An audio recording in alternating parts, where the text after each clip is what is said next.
نحمده ونصلي على رسوله الكريم اما بعد۔ دوستو، ہم قرآن کے کمالات، اس کے عجائبات اور اس کی خصوصیات کی بات کر رہے تھے۔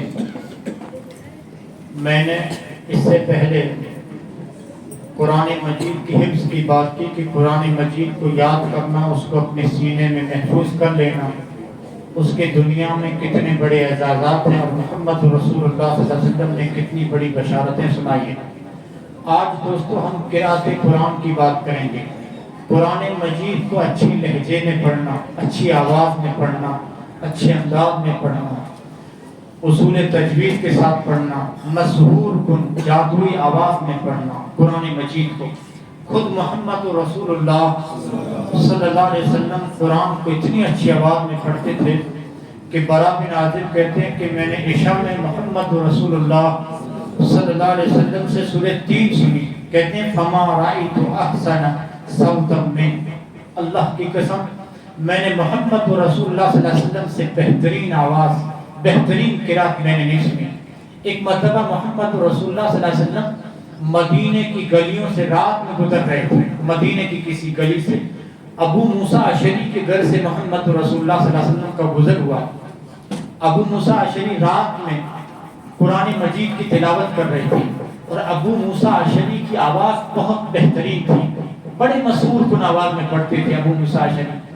محمد رسول اللہ صلی اللہ علیہ وسلم کو ان کی قرأت اتنی اچھی لگی ابو موسیٰ اشعری کی کہ اللہ کے رسول ان کی کھڑکی کے پاس کھڑے ہو گئے اور ابو موسیٰ اشعری کی قرأت بہت دیر تک اللہ کے رسول سنتے رہے۔ پھر اللہ کے رسول صلی اللہ علیہ وسلم آ گئے۔ دوسرے دن ابو موسیٰ اشعری اللہ کے رسول سے ملے۔ آپ نے فرمایا ابو موسیٰ رات میں قرآن پڑھ رہے تھے؟ کہا جی اللہ کے رسول۔ آپ نے فرمایا کیا بہترین آواز ہے تمہاری، کیا بہترین لہجہ ہے۔ لقد اوتیت مزمارا من مزامیر آل داؤد، مجھے تو ایسا لگتا ہے کہ اللہ نے داؤد کے سروں میں سے ایک سر تم کو دے دیا ہے۔ اب جانتے ہیں داؤد زبور پڑھتے تھے تو پہاڑ پرندے اللہ رب العالمین کے ذکر میں لگ جاتے تھے۔ اتنی بہترین آواز وہ زبور پڑھتے تھے، اتنی بہترین آواز اللہ رب العالمین نے داؤد علیہ السلام کو کا لقد اوتیت مزمارا من مزامیر آل داؤد۔ اے ابو موسیٰ مجھے تو ایسا لگتا ہے کہ اللہ نے داؤد کا سر تم کو عطا کر دیا۔ ابو موسیٰ نے کہا اللہ کے رسول آپ سن رہے تھے میری قرأت؟ کہا جی ابو موسیٰ۔ کہا لحبرتہ لقد حبرتہ لتحبیرا، اے اللہ کے رسول اگر مجھے پتا چل جاتا نا کہ آپ میری قرأت سن رہے ہیں تو ابھی تو کچھ نہیں پڑھ رہا تھا، اگر مجھے پتا چل جاتا کہ آپ سن رہے اور بہترین لہجے میں پڑھتا اور مسحور کن آواز میں پڑھتا اور آپ کی دعاؤں کا مستحق ہوتا۔ قرآن کو اچھے لہجے میں پڑھنا۔ میں نے بتایا نا کہ حضرت علی نے کہا تھا کتاب لا تنتہی عجائب، یہ ایسی کتاب ہے جس کے کمالات کبھی ختم نہیں ہوں گے، قیامت آ جائے گی قرآن کے عجوبے کبھی ختم نہیں ہوں گے۔ لوگوں یہ قرآن کا کتنا بڑا معجزہ ہے کہ ایسے ممالک سے تعلق رکھنے والے حفاظ، ایسے ملکوں سے تعلق رکھنے والے قاری لوگ جن کو عربی بولنا نہیں آتا، جن کو عربی سمجھنا نہیں آتا، جو اجمی ہیں عرب کے نہیں ہیں لیکن قرأت کی ایسی مشق ہو جاتی ہے، سعودی عرب کے قاریوں کو سن سن کے ایسا لہجہ اپنا بنا لیتے ہیں اور ایسی قرأت کرتے ہیں کہ عرب اش اش کرتے ہیں، عرب ان کی آواز سن کر رونے لگتے ہیں اور عرب شرما کے رہ جاتے ہیں۔ دیکھیے یوٹیوب پہ جائیے، انٹرنیٹ کا زمانہ ہے، انٹرنیٹ کا آپ لوگ صحیح استعمال کیجئے۔ لیبیا میں ہر سال المزمار الذہب کے نام سے قرأت قرآن کا کمپٹیشن ہوتا ہے، مقابلہ ہوتا ہے قرآن کی قرأت کا لیبیا میں۔ وہاں پر آپ دیکھیے فلپین سے تعلق رکھنے والے، ملیشیا سے تعلق رکھنے والے، انڈونیشیا سے تعلق رکھنے والے، افریقہ کی جنگلوں سے آنے والے وہ کالے کلوٹے، افریقہ سے بچے آتے ہیں اس کمپٹیشن میں حصہ لینے کے لیے، اس میں مقابلے میں حصہ لینے کے لیے۔ آپ جانتے ہیں جب ان بچوں کے چہروں کو آپ دیکھ لو نا واللہ آپ کہیں گے کہ ان کو قرآن پڑھنا آتا بھی ہے کہ نہیں۔ ان کے چہروں کو اگر آپ دیکھیں گے نا افریقہ کے بچے تو شروع میں جب وہ مائک پہ آ کے بیٹھتے میں خود دیکھ رہا تھا، جب وہ مائک پہ آ کے بیٹھتے ہیں نا تو ایسا لگتا ہے کہ یہ پڑھ پائے گا۔ واللہ کہتا ہوں اللہ کی قسم ایسی قرأت کی ان کی مشق ہوتی ہے، اتنے بہترین انداز میں پڑھتے ہیں۔ آپ سنیے گا اتنے بہترین انداز میں کہ وہ جج جتنے ہوتے ہیں ان کو نمبر دینے والے وہ عربی ہوتے ہیں، وہ عربی ہوتے ہیں، وہ رو رہے ہوتے ہیں ان کی قرأت کو سن کر روتے ہیں۔ عربی روتے ہیں، اور جب وہ اٹھتے ہیں نا مائک سے تو عربی روتے ہوئے کہتے ہیں بیٹا آج تم نے اپنی قرأت سے ہم لوگوں کو شرما دیا، آج تم نے اپنی قرأت سے ہم عربوں کو شرما دیا. ہاں، اور پھر یہ جو جس نے افریقہ کے بچے نے یہ جو قرأت کی ہے جو عربوں کو رلا دیا، یہ فلپائن سے تعلق رکھنے والے، انڈونیشیا اپنے ایشیا سے تعلق رکھنے والے بچے، یہ جب مائک سے جب قرأت کر کے اٹھتے ہیں نا، ان سے عربی آپ پوچھیے، عربی ان کو بولنا نہیں آتا، عربی میں بات کرنا نہیں آتا.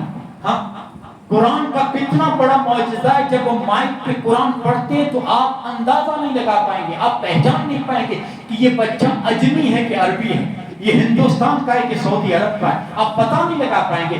اللہ نے اس قرآن کے اندر ایسی لذت رکھی ہے، یہ قرآن کا معجزہ. اور کسی افریقہ، کسی فلپائن کے بچے کو اگر عربی آتی بھی ہے نا، بولنا آتی بھی ہے نا، تو آپ ان سے بات کر کے دیکھیے، اللہ کی قسم ان کے لفظ سے اجمیت ٹپکتی ہے، ان کے لفظ سے اجنبیت ٹپکتی ہے. آپ اندازہ لگا لیں گے کہ یہ بچہ عربی نہیں ہے، یہ اجمی ہے، عرب کا نہیں ہے. لیکن قرأت اس نے ایسی کی ہے کہ ایسا لگتا تھا اندازہ نہیں لگا پائیں گے کہ یہ عربی ہے یا اجمی ہے. یہ قرآن کا سب سے بڑا معجزہ ہے. انگریزی بولتے تو سب ہیں، لیکن انگریزی کو انگریزی کے لہجے میں بولنے والے بہت کم ہوتے ہیں. اور میں آپ لوگوں سے کہوں انگریزی سے ہارڈ ہے دوستو عربی زبان، عربی لہجے میں بات کرنا بہت مشکل ہے، بہت مشکل ہے. لیکن قرأت قرآن میں آپ دیکھیے، ہمارے حافظ لوگ جب مسجدوں میں پڑھتے ہیں تراویح میں، یا پھر دوستو افریقہ کے بچے جو کمپٹیشن میں پڑھتے ہیں، تو وہاں پر آپ دیکھیے قرآن ایسے پڑھیں گے کہ آپ کو نہیں لگے گا کہ یہ بچہ اجمی ہے یا عربی ہے. یہ قرآن کا معجزہ ہے، یہ صرف قرآن کا معجزہ ہے. اور قرآن کا معجزہ دیکھیے، اب دنیا کے کتنے مذہب ہیں، ان مذہبوں میں دوستو ان کی کتنی کتابیں ہیں. آپ مجھے انجیل کا کوئی حافظ بتا دو، توریت کا کوئی حافظ بتا دو، زبور کا کوئی حافظ بتا دو. اپنے دوستو بھائی جو ہندوستان میں ہم غیر مسلموں کے بیچ میں، ان کی جو بھی مذہبی کتاب ہے ان کا حافظ بتا دو، نہیں ملے گا آپ کو، کبھی نہیں ملے گا. لیکن قرآن کے حفاظ آپ کو گلی گلی میں ملیں گے، گھر گھر میں ملیں گے. یہ قرآن کا معجزہ ہے کہ ایک بچہ، چھوٹا سا بچہ 15 سال کا 14 سال کا، قرآن کے 30 پارے اپنے سینے میں محفوظ کر کے رکھا ہے. ہاں، یہ دوستو قرآن کا سب سے بڑا معجزہ ہے. اتنے دنوں سے قرآن کی کمالات و خصوصیات کو میں آپ کی سماعتوں کے دوستو حوالے کر رہا ہوں. واللہ میرا مقصد صرف یہ ہے، قرآن سے جڑو، قرآن سے محبت کرو، جیسا کہ ہمارے اسلاف محبت کیا کرتے تھے. اور کیا کہتے تھے معلوم ہے؟ کہ ہمیں اللہ سے اگر بات کرنی ہے تو ہم نماز پڑھتے ہیں، اگر ہمیں اللہ سے بات کرنے کو دل کرتا ہے نا تو ہم نماز پڑھتے ہیں، اور اگر اللہ کی بات سننے کو جی کرتا ہے تو قرآن پڑھتے ہیں. یہ ہمارے اسلاف تھے. قرآن سے جڑو. اور نوجوانوں، ایک شرط ہے، قرآن سے کیسے جڑیں گے؟ ایک شرط ہے، شرط یہ ہے کہ گانوں کی محبت دلوں سے نکال دو. جو نوجوان گانا سنتا ہے، گانا گاتا ہے، تکیے پر جب نیند کے لیے سر رکھتا ہے، جب تک گانا سن نہیں لیتا اس کو نیند نہیں آتی. واللہ کہتا ہوں ایسا نوجوان کبھی قرآن سے جڑ نہیں پائے گا، کبھی اس کے دل میں محبت، قرآن کی محبت آ ہی نہیں سکتی. پہلے بیہودہ باتوں کو، ان گانوں کی محبت دلوں سے نکالو اور پھر قرآن سے جڑو. آج زمانے کا سب سے بڑی جو بیماری ہے نا، جس کو دوستو آج کے زمانے کی سب سے بڑی بیماری کہا جاتا ہے، کون سی بیماری معلوم ہے؟ ڈپریشن. آج آپ دیکھیے کئی مسلمان آپ دیکھیں گے امین ہیں، دولت ہے، عورت ہے، شہرت ہے، لیکن بے چینی ہے ان کی زندگی میں، سکون نہیں ان کی زندگی میں، سکون ان کی زندگیوں سے ختم ہے. کیوں؟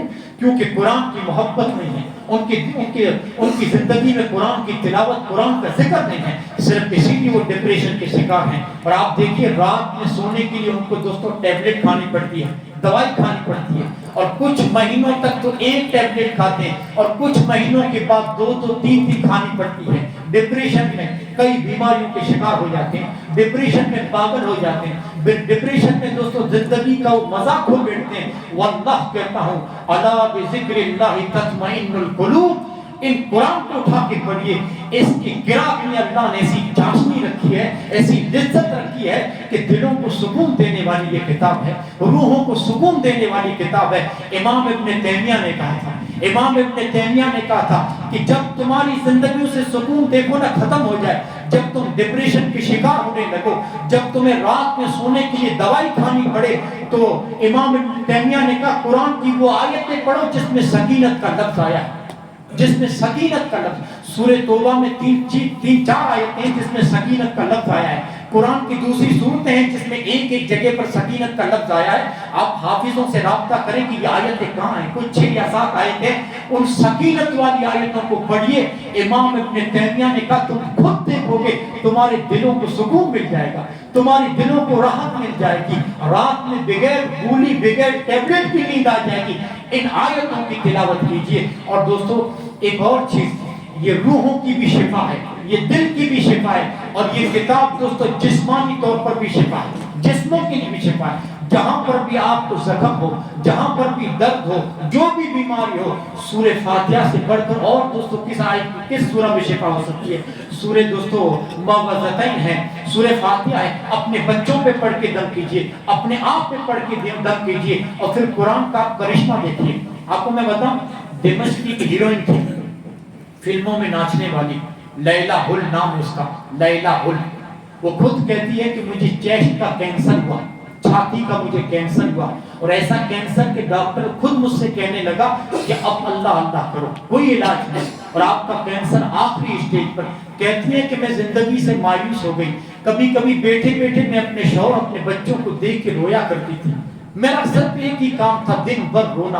میرے شوہر نے مجھے تسلی دی کہ لیلا ابھی بھی کچھ نہیں بگڑا، اللہ سے توبہ کرو، تم عریانیت کی زندگی سے نکل کے آئے ہو۔ فلموں کی جو زندگی ہوتی ہے برہنگی کی، عریانیت اور ننگی زندگی ہوتی ہے، اس زندگی سے نکل کے ابھی بھی توبہ کر لو، کچھ نہیں بگڑا۔ لیلا ہل کو ان کا شوہر عرب مکہ لے گیا عمرے کے لیے، مکے میں لے گیا، وہاں پر لیلا ہل کو سعودی کے علماء سے ملایا۔ سعودی علماء سے جب ان کے شوہر نے پوچھا کہ کیا کر سکتا ہوں، کینسر بہت برا ہے اور آخری اسٹیج پہ ہے، ان علماء نے ان کو مشورہ دیا ایسا کرو اپنی بیوی کو کہو کہ زمزم پیٹ بھر کے پیے اور قرآن سے اپنا علاج کرے، دن بھر قرآن پڑھے اور زخم پہ گھومتی رہے قرآن پڑھ کے، دم کرتی ہے۔ کہتی ہے لیلا ہل کہتی ہے کہ میں خود حرم کے اندر اعتکاف میں بیٹھ کے، اعتکاف میں بیٹھنے کے بعد میرا 2 ہی کام تھا، زمزم پینا پیٹ بھر کے، اور دوسرا قرآن پڑھ کے دم کرنا، زیادہ سے زیادہ قرآن پڑھنا۔ کہتی ہے کہ بخار اترنے لگا، طبیعت سنبھلنے لگی، میں پہلے سے اپنے آپ کو بہتر محسوس کرنے لگی۔ سعودی عرب میں کہتے ہیں میں نے پھر اس مرض کی تشخیص کرائی، میں نے رپورٹ کروائی تو ڈاکٹروں نے کہا حیران ہے ہم لوگ، اس مرض سے تم نکل چکی ہو، ٹھیک ہو چکی ہو، تم شفایاب ہو چکی ہو۔ یہ روحوں کے لیے بھی دوستو شفا ہے یہ کتاب۔ یہ جسمانی طور پر بھی آپ دیکھیں تو اس کتاب کے اندر اللہ رب العالمین نے بالکل دوستو شفا رکھی ہے۔ دوستو قرآن مجید سے جڑیے، اور خاص طور پر میں آپ سے کہتا ہوں اگر زیادہ نہ پڑھ پائیں تو قرآن مجید کی وہ آیتیں، وہ صورتیں جو عظیم صورتیں، عظیم آیتیں جن پر بہت ہی زیادہ دوستو فضیلت رکھی ہوئی ہے، ان صورتوں کو پڑھیے۔ جیسے سورہ بقرہ کی دوستو آخری 2 آیتیں، آمن الرسول سے لے کر فانصرنا علی القوم الکافرین تک، اس آیت کو تو بار بار پڑھیے جب بھی موقع ملے، رات کو سوتے ہوئے۔ آپ جانتے ہیں کتنی عظیم یہ 2 آیتیں ہیں۔